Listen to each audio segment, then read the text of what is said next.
From the time, Rehana Khan was arrested and sentenced to be stoned to death by the Sharia court, and for more than 2 years and 10 months in the Jeddah jail, one could have written hundreds of books of her suffering and abuse and the horrible crimes that had been committed against her daughter in her absence.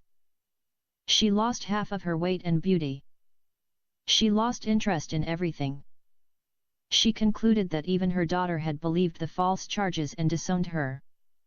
She had no address to send letters to her children and mother in Bombay.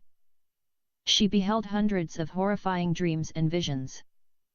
For 3 years, she never ceased to see the visions of Sakina Abu Islam. That poor Pakistani girl, as if remained living with her inside her brain. She appeared to her every night in her dream and begged for mercy and help. Very often during the day, she saw her vision. Rehana felt as if she were possessed by Sakina Abu Islam. Many times, Rehana saw in her dream scary bearded men chasing her with stones and bricks trying to catch her and stone her to death. Whenever she saw that nightmare, she woke up in the middle of the night and began to scream on the top of her voice and call for rescue. Sometimes, she saw visions of ghosts during the day attacking her in her cell. Those visions made her believe that she was living in a haunted cell. She became like a mad woman. Many times, the guards thought that she had lost her senses. She screamed and begged them to take her out of her cell and keep her in a place with other inmates. The guards ignored her requests and considered her insane. In fact, the guards and other inmates accused her of being possessed by a Farit. In Islam, a Farit are evil jinns who are large, powerful, and very crafty. Singular is Ifrit. See the Quran, Surat An-Naml 27:39. There were many episodes where, in exasperation and despair, she would bash her head against the wall until the guards would come and put her in chains. She was also put in a straitjacket. Anyone who had seen Rehana Khan prior to her entering prison would not have believed that she was the same person. Rehana's suffering was compounded by her pregnancy. 7 months from the day she was sentenced, she delivered a baby boy in prison. It was nothing short of a miracle that the baby survived in her womb after she had been hammered mercilessly by the Saudi police during her interrogation. She was tied up and flogged on her back and legs. She was slapped and spit upon, regularly. She was treated as a liar and dirty prostitute. They forced her to admit crimes she had not committed. They used a Pakistani translator who hated every Indian on the surface of the earth, even Indian Muslims. He added things she did not even say. He called her every filthy word he knew in Urdu. She tried to convince the Jeddah police that she was brutally raped by 2 Saudi police officers on the day she arrived in Saudi, but to no avail. For 2 years and 10 months, not a single person came to visit Rehana Khan in prison. It was as if she had fallen off the face of the earth and was exiled to another planet, and no one even knew who she was or where she had come from. One day a Saudi human rights activist came to her cell and talked to her through a translator. When she narrated her story in tears, both the Saudi human rights activist and the translator wept. They believed every word she had told them, that she had for 3 years, waited for her execution even though she had not committed any crime. She had not indulged in consensual sex with anyone since her husband died. She told them that the 2 Saudi policemen raped her in exchange for the safety of her little girl. She told them that they raped and beat her so severely, she became unconscious and almost died. If it wasn't for her daughter and the kind Saudi Bedouins, she would have died and her body would have been buried amongst the moving sands of the desert. After living a month in the tent of the kind Bedouins, she traveled with them to the city, homeless and without food. She was beaten mercilessly by a correctional police officer, but she was saved by a kind Indian man. The man told her that he would not allow her to live in his apartment unless she would agree to marry him on paper. She believed him and agreed. Finally, her Saudi sponsor somehow found her in a beauty salon and took her to his house. The Pakistani chauffeur of her sponsor also convinced her to marry him on paper, but she would be the kept wife of her Saudi sponsor. Neither of these two men with whom she was married on paper had had sex with her. She said because of her fear of being pregnant she agreed to be the kept wife of her Saudi sponsor but was arrested the next day. Rayhana concluded her narration by saying that I have never been a prostitute in all my life and I have never slept with any man except my husband who died when I was in India. Rayhana's story convinced the Saudi female human rights activist that she had conceived the baby she gave birth to while in jail, by one of the two Saudi police officers who had raped her on the day she arrived in Saudi Arabia. Touched, the human rights activist promised Rayhana that she would write her story and send it to the international human rights organizations and foreign feminist groups. Rayhana begged the female human rights activist that interviewed her to search for her daughter and if she found her to please convince her to come and visit her before she was stoned to death. She lamented that she did not know the address of the house where she left her daughter when she got arrested and thrown behind bars. She remembered only the name of her sponsor and the name of his Pakistani chauffeur. However, the human rights activist was able to obtain from the prison officials the address and phone number of Rayhana's sponsor. When Rayhana was arrested, Sheikh Ahmed gave the police his business address. The human rights activist decided to go to his office and ask him about the daughter of his Indian maidservant who was in jail awaiting her execution. Before she visited his business, she phoned the office and asked for an appointment. His secretary duly informed her that Sheikh Ahmed was in Eritrea, and he would be back after a week.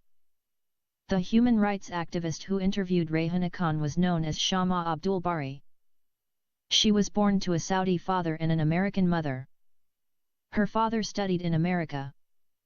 While he was doing his master's in medicine, he fell in love with one of his American classmates. Shama's parents did not marry, but lived as common-law partners for a few years. As soon as her father completed his studies, he left America and returned to his country. He abandoned her mother and told her that he was going to his homeland and then he would come back to marry her. He told her that he would then take her and their daughter to live with him in the Kingdom of Saudi Arabia. He never did come back or contact his girlfriend, nor did he inquire about his daughter. Shama was raised by her American mother. Her mother fell in love again with an Arab immigrant from Iraq. Her Iraqi boyfriend asked her to marry him and she agreed. Shama's stepfather escaped from Iraq while Saddam Hussein was in power. He came to the United States as a political refugee.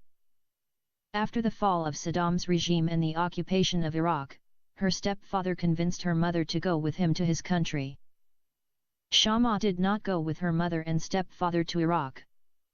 She lived with her grandparents until she finished her bachelor degree in arts. She completed double majors in justice and human rights and religious studies. While she was studying religion, Shama took some courses on women in Islam. Through these courses, she learned about the misogynistic teachings of the Prophet Muhammad about women. She decided to do her master's degree in religious studies and specialize in the state of women in Islam.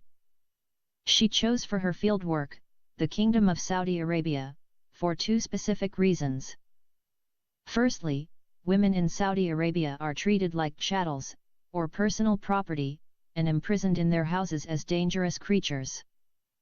The second reason was simply, that Shama wanted to find her Saudi father. Although, she knew that her mother had bitter feelings toward her father because he had abandoned them a long time ago, Shama still longed to meet her father. She was a very small child when he abandoned them. She only knew him through photographs. Shama had visited the Middle East several times during her studies in America, and she had spent most of her summer vacations with her mother in Iraq. She traveled to many Arab countries like Jordan, Lebanon, Syria, Egypt, Sudan, Morocco, and Iraq. She was able to pick up the dialects of those countries and learn to speak Arabic. As part of her curriculum, Shama began to take Arabic language courses. In that way, she learned the Arabic language and was able to communicate well with Arab women. After completing her master's in several courses of study, Shama decided to travel to Saudi Arabia and spend 6 months there and complete her fieldwork. When she applied for a visa to the Kingdom of Saudi Arabia, Shama's application was rejected because she was a single woman and unmarried. She was so disappointed when she learned the reason for the rejection of her visa. Shama then convinced her American boyfriend to travel to Saudi Arabia with her. When they applied for their visas, the applications were rejected because they were living as common-law partners and not legally married. Once again, Shama convinced her boyfriend to marry her. After that condition was met, Shama and her American husband flew to Jeddah and stayed in a small motel. In fact, Shama wanted to go to Mecca, but because she was a Roman Catholic Christian, she was told by the Saudi embassy she could not go to any of the holy cities. Shama faced so many difficulties while she was trying to learn about the women in Saudi Arabia. Most of the Saudi women whom she tried to interview downright refused to talk to her. The husbands of some of the women threatened to call the police on her and some tried to harm her. Nevertheless, she was able to interview some maidservants who came from countries like Egypt, Lebanon, Somalia, Sudan, Indonesia, Pakistan, and India.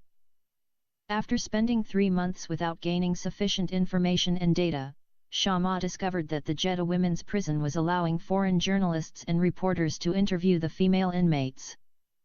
Wherefore, she decided to go to the jail and look for some Saudi women to interview them.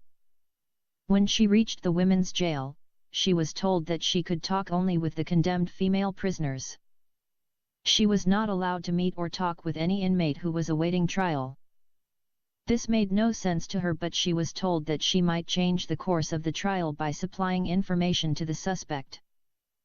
In due course, Shama met a few Saudi women and interviewed them. Some of the interviewed women were waiting to be stoned for marital infidelities or faced beheading for crimes of murder. There were some unmarried women who were waiting to be flogged 100 lashes for committing various forms of fornication, and still others were in jail awaiting amputation of their hands for stealing. Some of the convicted women admitted their crimes, whereas others claimed to be innocent. Some said they had been raped and impregnated by their rapists, but they could not prove the identity of their rapists. One young Saudi woman said that she had been impregnated by her brother's friend who raped her in his house, when she went with her brother to visit his friend's sister. Although she witnessed the crime, the friend's sister denied any knowledge when interrogated by the police. Another Saudi girl said that she was raped by her own uncle in his house. Shama knew that she could do nothing to stop these women from being cruelly punished by the Sharia court. She came to know also, that Saudi Arabia would not allow DNA testing to verify or disprove any of the women's claims. On her rounds, Shama came across Rayhana Khan and her baby boy. She discovered that Rayhana's crime was unique. It was the first time she had come across a woman being jailed for marrying 2 husbands at the same time. When Rayhana, in tears, narrated her tragic story, Shama was extraordinarily touched by her situation. She was convinced that Rayhana was innocent. However, she knew that she could do nothing to save her from execution. Nonetheless, she promised that she would find out what her sponsor had done with her daughter. She said further, that if her little girl was still with her sponsor, she would try to convince him to allow her to come and see her mother. When she returned to the motel, Shama shared the story of Rayhana with her husband. Her husband also was puzzled by the nature of the charges. How could a Muslim woman in such a strict society think of marrying 2 men in less than a couple of weeks? Therefore, both Shama and her husband doubted the charges. They believed that Rayhana was somehow manipulated by the 2 men. Nonetheless, they knew that they could do nothing to help her. In her mind, Shama knew the only thing she could do to help Rayhana was to fulfill her wish of seeing her daughter before she was stoned to death. So, she phoned Sheikh Ahmed's office and was told that she would be contacted upon his return from Asmara. Shama waited for 2 weeks, but did not receive any call from Sheikh Ahmed's office. She thought that the secretary forgot to inform his boss of her request for an appointment. Instead of telephoning his office again, she decided to visit the office in person to inquire about the daughter of Rayhana. She expected that if the sponsor was still away she might be able to get information about the daughter from the secretary, or they may provide her a phone number for his personal residence. Shama was also interested in meeting Sheikh Ahmed's wife and interviewing her. Rayhana had already told her how she was ill-treated by the wife of her sponsor. Shama, like any other woman in Saudi Arabia, was not permitted to walk out of her home without her husband or male mahram accompanying her. Like them, she was not allowed to walk on the streets with her face uncovered. When Shama and her husband arrived at the office, she found Sheikh Ahmed had returned from Eritrea. As soon as his secretary told him that a young white woman had come to see him, the evil man immediately began to think of sex. He shared that erroneous Arab belief that white women were free-spirited, and anyone could take them to bed. He told his secretary to send the white woman to him alone and to tell her husband to wait outside for her. Therefore, as soon as Shama walked inside his office, he stood up and offered his hand to her. Then, in a very friendly and polite manner, he pulled up an armchair and offered for her to sit down. "My name is Shama Abdul Bari. I am an American, but my father is Saudi. I am glad to meet you, Shama, and whatever help you need I am under your service. In fact, I have come to inquire about the daughter of your maidservant Rayhana Khan." Shama, like most Westerners, tended to look people in the eye when talking to them. Understanding the cultural differences, she loved to see the effects of her words on the eyes and face of the person she was talking to. As soon as she mentioned, "the daughter of your maidservant Rayhana Khan," she saw Sheikh Ahmed's eyes react as if someone had just sprayed them with mace, and his face appeared red and irritated. His smile disappeared instantly, and in its place, an angry mood surfaced. She could see, clearly, that her words had disturbed him. His friendly manner was replaced by an angry and hostile attitude. "Who are you and who gave you permission to come and ask me about my maidservant's daughter?"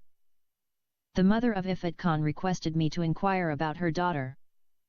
She sent me on this errand and asked me to tell you to allow her daughter to come and visit her in jail before she is stoned to death. I don't want anything to do with that Indian prostitute. I haven't asked you about your maidservant's crime. As a mother, Rayhana Khan has the right to see her child. Where is her daughter now?" "I don't have her daughter with me. She said she had left her child in your house when she was arrested."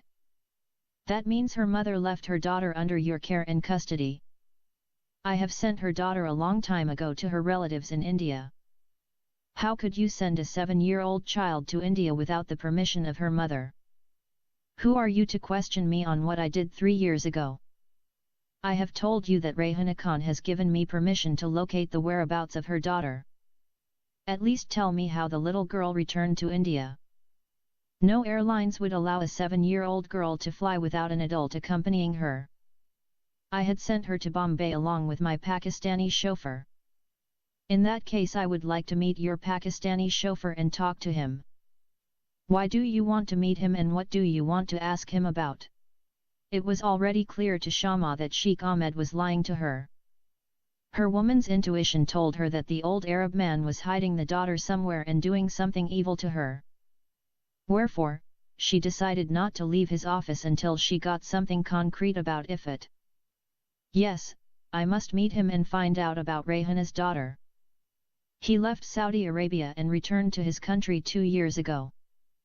Okay, I will need proof that he took Ifat Khan to Bombay." "Which proof do you want? Are you a policewoman to interrogate me in such a manner?" "Sir, I am not a policewoman. I am a human rights activist.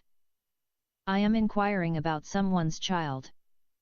As a mother, Rayhana Khan has the right to know where her daughter is and to meet her before her execution. If you don't give me some proof I am going to go directly to the police."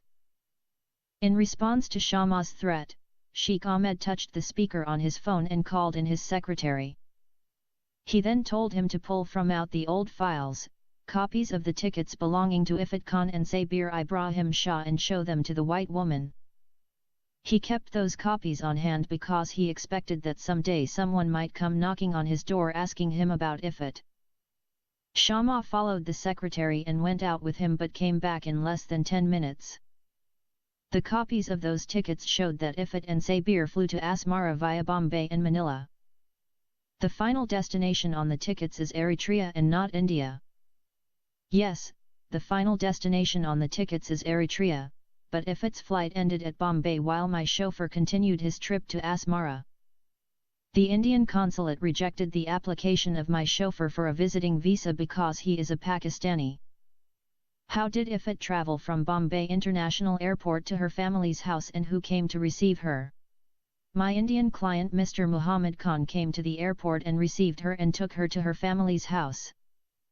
Shama wanted to ask Sheikh Ahmed to give her the phone number of his Indian client in Bombay, but worried she might be going too far in her inquiry. Instead, she decided to go to Rehana and give her the information she collected about her daughter. She figured the information about the whereabouts of Ifat Khan might very well be true. She then thanked Sheikh Ahmed and left his office. The wicked old man did not believe the white woman was fully convinced of his story. He was worried that she might go to the police and somehow implicate him in the disappearance of the child. Therefore, he decided to take drastic measures to stop her before she was able to get him into some serious trouble with the police. As soon as Shama and her husband left his office, he rushed out and entered his vehicle. He asked his new Somali chauffeur to follow the taxi bearing the white couple. Then, he ordered his driver to run into the white woman and her husband the moment they got out of the taxi. He told him he was to hit the white woman in particular.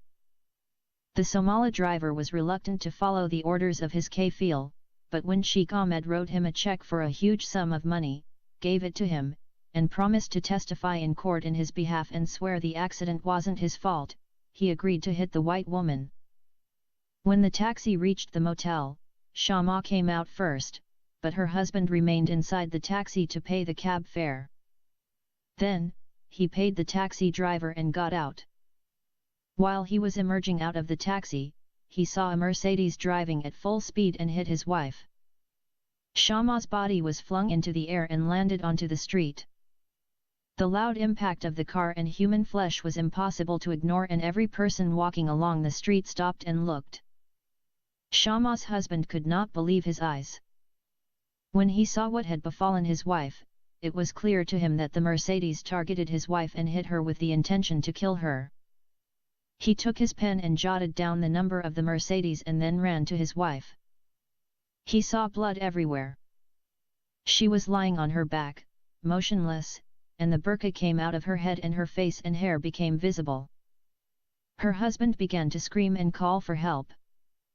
He took out his cell phone and dialed 911. When he did not heard any dial tone, he remembered that he wasn't in his country. He tried to talk to the crowd in English, but no one understood him. He called for a taxi, but no driver was prepared to stop and take the body of his wife in his car.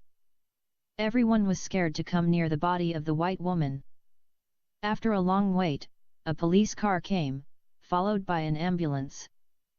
Unfortunately, Shama Abdulbari died before she ever reached the hospital.